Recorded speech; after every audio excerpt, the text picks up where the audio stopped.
My dears, അപ്പൊ കുട്ടികളുടെ antibiotic syrup കൊടുക്കുന്ന കാര്യത്തിൽ ഒരുപാട് പേർക്ക് ഇപ്പോഴും ഒരു ഡൗട്ട് ഉണ്ട് എന്നുള്ളതാണ്. അപ്പൊ അതുകൊണ്ട് തന്നെ അതിന്റെ ഒരു ഡീറ്റെയിൽ ആയിട്ടുള്ള കാര്യങ്ങൾ നിങ്ങൾക്ക് പറഞ്ഞു തരണമെന്ന് എനിക്ക് തോന്നി. അപ്പൊ അതിനെക്കുറിച്ചാണ് ഞാൻ പറയാൻ പോകുന്നത് കേട്ടോ.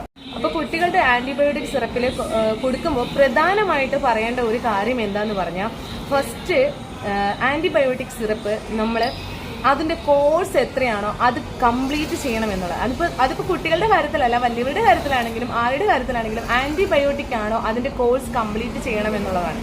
അപ്പൊ കുട്ടികളുടെ കാര്യത്തിലാണെങ്കിലും ചിലപ്പോൾ അവർ വൊമിറ്റ് ചെയ്തെന്ന് വരാം, എന്താ പറയുക, ചിലപ്പോൾ തുപ്പിക്കളഞ്ഞെന്ന് വരാം, പലതരത്തിലുള്ള പ്രകടനങ്ങളും കുട്ടികൾ കാഴ്ചവെച്ചത് വരാം. അപ്പൊ അതുകൊണ്ട് തന്നെ ചിലർ അത് സ്റ്റോപ്പ് ചെയ്യാൻ വഴിയുണ്ട്. മാത്രമല്ല അതിന്റെ ആ ടൈമിന് പെട്ടെന്ന് തന്നെ തുപ്പിക്കളഞ്ഞപ്പോൾ ആ ഒരു ടൈമിന് കുട്ടിക്ക് അത് കിട്ടിയിട്ടുണ്ടാവില്ല മരുന്ന്, അപ്പോൾ അത് മിസ്സായി പോയെന്ന് വരാം. അപ്പൊ അത് നിങ്ങൾ കണ്ടില്ല എന്നടിക്കും. അങ്ങനെയൊക്കെ പല രീതിയിലാണ്. അപ്പോൾ പ്രത്യേകിച്ച് ആ കോഴ്സും ആ ടൈമും കംപ്ലീറ്റ് ചെയ്യുക എന്നുള്ളതാണ് ഫസ്റ്റ് പ്രിഫറൻസ്. അല്ലാന്നുണ്ടെങ്കിൽ ഒരിക്കലും നമുക്ക് ആ ആന്റിബയോട്ടിക്കിന്റെ ഫലം കിട്ടില്ല. അപ്പോൾ ചിലപ്പോൾ 1 വീക്ക് കഴിഞ്ഞാലോ അല്ലെങ്കിൽ 1 മന്ത് കഴിഞ്ഞാലോ ഒക്കെ ഈ ഒരു സെയിം അസുഖം എന്തിനു വേണ്ടിയിട്ടാണോ നമ്മൾ ഈ ആന്റിബയോട്ടിക് കൊടുത്തത് ആ അസുഖം റിട്ടേൺ വന്നേക്കാം, അതിന്റെ ഫലം അതിന് കിട്ടിയിട്ടുണ്ടാവില്ല. അപ്പോൾ ഒന്നാം അത് കറക്റ്റായിട്ട് ശ്രദ്ധിക്കണം. ഇപ്പൊ ചിലപ്പോൾ 30 ml ഒരു ബോട്ടിലായിരിക്കും കിട്ടുക, അപ്പോൾ 60 ml വേണ്ടി വരും.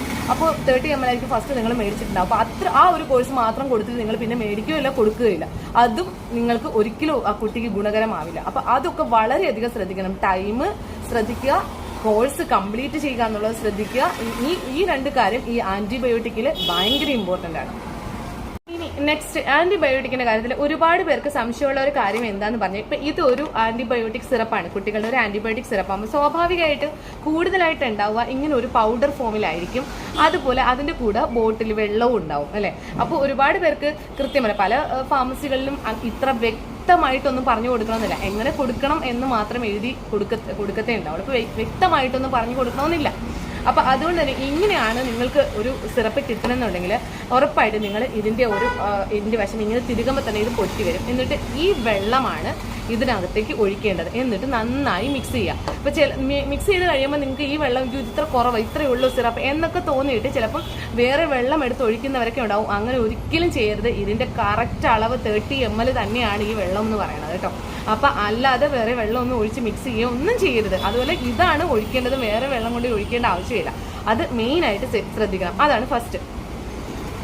അത് കഴിഞ്ഞ് നമ്മൾ ഇത് വെള്ളം ഒഴിച്ച് മിക്സ് ചെയ്ത ശേഷം കുഞ്ഞിന് ഇപ്പം 5 ml ആയിരിക്കും, 2 ടൈം ആയിരിക്കാം, 3 ടൈം ആയിരിക്കും. അപ്പൊ ഏത് ടൈമിനാണോ നമ്മളിത് മിക്സ് ചെയ്ത് ഫസ്റ്റ് സ്റ്റാർട്ട് ചെയ്ത് കൊടുക്കുന്നത്, അപ്പോൾ 5 ml നമ്മൾ കൊടുത്ത് കഴിഞ്ഞ ശേഷം ബാലൻസ് ഉള്ള ഇതുപോലത്തെ പൗഡർ ഫോം നമ്മൾ മിക്സ് ചെയ്ത് കഴിഞ്ഞാൽ ബാലൻസ് ഉള്ള എമൗണ്ട് മെഡിസിൻസ് സൂക്ഷിക്കേണ്ടത് ഒരു തണുത്ത പ്രതലത്തിലാണ്. അതായത് ഫ്രിഡ്ജിന്റെ ഡോർ സൈഡിൽ വെച്ചാൽ മതി.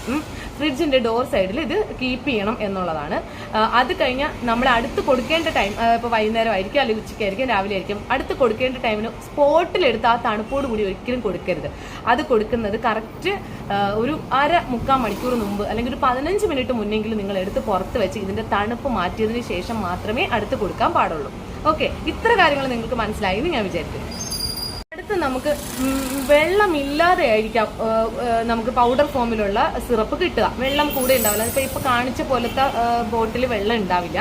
നമ്മൾ വെള്ളം ചേർക്കണം. അത് തിളപ്പിച്ച വെള്ളം നന്നായിട്ട് ആറിയ ശേഷം അത് ഇതിലൊരു എല്ലാ സിറപ്പിലും ആ വെള്ളം മിക്സ് ചെയ്യേണ്ട ഒരു വെട്ടുണ്ട്, ഒരു പാടുണ്ട്, ഒരു മാർക്ക് ഇങ്ങനെ ഉണ്ടാവും.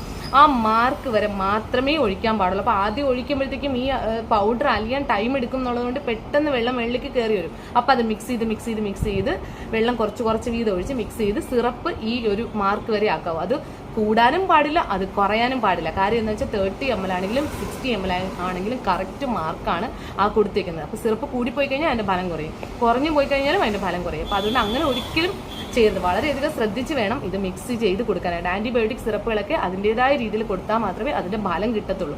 അപ്പോൾ തിളപ്പിച്ചാറിയ വെള്ളം ഇതുവരെ ഒഴിച്ച് മിക്സ് ചെയ്ത് വേണം കൊടുക്കാൻ. ഇതും അതുപോലെ തന്നെയാണ് നമ്മൾ കൊടുത്തതിന്റെ ബാലൻസ് ഉള്ളത് എന്താണ് ഫ്രിഡ്ജിന്റെ ഒരു ഡോർ സൈഡ്. ഇനി നെക്സ്റ്റ്, ഒരു പക്ഷേ കുഞ്ഞിന് നേരത്തെ ഇതുപോലെ ആന്റിബയോട്ടിക് കൊടുത്തവരായിരിക്കും, അതായത് ഈ പൗഡർ ഫോമിലുള്ള ആന്റിബയോട്ടിക് കൊടുത്തവർക്കായിരിക്കും നെക്സ്റ്റ് ടൈം ഇതുപോലത്തെ റെഡി മിക്സ് ആയിട്ടുള്ള സിറപ്പ് ആയിരിക്കും നെക്സ്റ്റ് എഴുതിയിട്ടുണ്ടാവുക. അപ്പൊ റെഡി മിക്സ് എന്ന് പറഞ്ഞു കഴിഞ്ഞാൽ നമുക്ക് വെള്ളം ഒന്നും ഒഴിക്കേണ്ട, സിറപ്പ് രൂപത്തിലായിരിക്കും അത് ഉണ്ടാവുക. അപ്പോൾ അത് ഒരു കാരണവശാലും കൊടുത്തതിന്റെ ബാലൻസ് കൊണ്ടുപോയി ഫ്രിഡ്ജിൽ സൂക്ഷിക്കേണ്ട ആവശ്യമില്ല. കാര്യം ഓൾറെഡി അതിനകത്ത് എഴുതിയിട്ടുണ്ടാവും ഡു നോട്ട് റെഫ്രിജറേറ്റ് എന്ന് എഴുതിയിട്ടുണ്ട്. അത് അങ്ങനെ ഫ്രിഡ്ജ് സൂക്ഷിക്കേണ്ട ആവശ്യമില്ല. അങ്ങനെ ചെയ്യരുത് ഒരിക്കലും. പിന്നെ നിങ്ങൾ ഷേക്ക് വെൽ ബിഫോർ, കുലുക്കിയിട്ട് കൊടുക്കേണ്ട മരുന്നുകൾ എപ്പോഴും കുലുക്കിയിട്ട് തന്നെ കൊടുക്കണം. അങ്ങനെ എഴുതിയിട്ടുണ്ടാവും എന്നും നിങ്ങൾ തീർച്ചയായിട്ടും നോക്കണം. അപ്പോൾ ഒരു മരുന്നൊക്കെ കൊടുക്കുമ്പോൾ ആ മരുന്നിന്റെ ലേബലിൽ എന്തൊക്കെ എഴുതിയിട്ടുണ്ട് എന്ന് ഒന്ന് വായിച്ചു നോക്കുന്നത് എന്തുകൊണ്ട് നിങ്ങൾക്ക് നല്ലത്. പ്രത്യേകിച്ച് നമ്മൾ കുട്ടികൾക്ക് കൊടുക്കണം മരുന്ന് എന്തൊക്കെ കാര്യങ്ങൾ ശ്രദ്ധിക്കണം എന്നുള്ളത് നിങ്ങളുടെ റെസ്പോൺസിബിലിറ്റിയാണ്. ഒന്ന് നോക്കിയെന്ന് വെച്ച് കുഴപ്പമൊന്നുമില്ല. അപ്പം അങ്ങനെ ഇതുപോലെയൊക്കെയാണ് ആന്റിബയോട്ടിക് പല രീതിയിലാണ് ഇതുപോലെ പാക്കിങ്ങും മിക്സിങ്ങും കാര്യങ്ങളും ഒക്കെ വരുന്നതും കൊടുക്കുന്നത്. കൊടുക്കേണ്ട രീതിയിൽ ഇത്ര കാര്യങ്ങളൊക്കെയാണ് നമ്മൾ ശ്രദ്ധിക്കേണ്ടത്. അപ്പം വെള്ളം ഒഴിക്കേണ്ടതുണ്ടാവും, ബോട്ടിൽ കൂടെ ഉള്ളതുണ്ടാവും, അതുപോലെ വെള്ളം ഒഴിക്കേണ്ടാത്ത റെഡി മിക്സ് ആയിട്ടുണ്ടാവും. അപ്പോൾ എല്ലാം അപ്പോൾ മെയിനായിട്ട് ശ്രദ്ധിക്കേണ്ടത് അതിന്റെ കോഴ്സ് കംപ്ലീറ്റ് ചെയ്യുക, ടൈം കംപ്ലീറ്റ് ചെയ്യുക എന്നുള്ളതാണ്. പിന്നെ അത് സൂക്ഷിക്കേണ്ട രീതി, കൊടുക്കേണ്ട രീതി എല്ലാം. ഓക്കെ, ഇത്രയും കാര്യങ്ങളാണ്. ഇനി എന്തെങ്കിലും ഡൗട്ട് ഉണ്ടെങ്കിൽ ആരെങ്കിലും ഇതിനകത്ത് കമന്റ് ചോദിച്ചാൽ മതി.